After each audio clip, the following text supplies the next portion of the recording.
మనం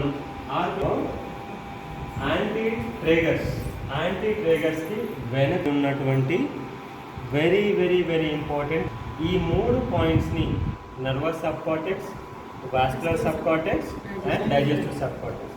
ఏ ప్రాబ్లం ఉన్నా ఈ మూడింటిలో ఏదో ఒక పాయింట్ని మనం కనెక్ట్ చేయవచ్చు. సో నరాల సమస్యలకి సంబంధించి ఏ ప్రాబ్లం ఉన్నా నర్వస్ సబ్ కార్టెక్స్ సెలెక్ట్ చేసుకోవాలి.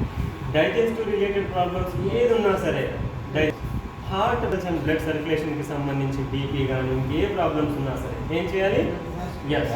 సో ఇప్పుడు మన రైట్ ఇయర్ని మోడల్గా చూస్తున్నాం, బట్ ఇది లెఫ్ట్ ఇయర్ కదా. సో చూడండి, ఇది ఏం పాయింట్ ఇక్కడ? Ovary point. ఈ ఓవరీకి ఎగ్జాక్ట్లీ వెనకాల ఉంది ఏం పాయింట్? Vascular sub cortex. అయిపోయింది కదా. ఎగ్జాక్ట్లీ వాస్కులర్ సబ్ కార్టెక్స్కి పైన ఇక్కడ ఈ ఏరియాలో వస్తుంది ఏంటిది? Nervous sub cortex.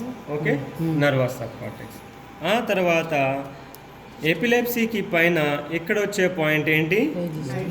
Yes, digestive sub cortex. Right.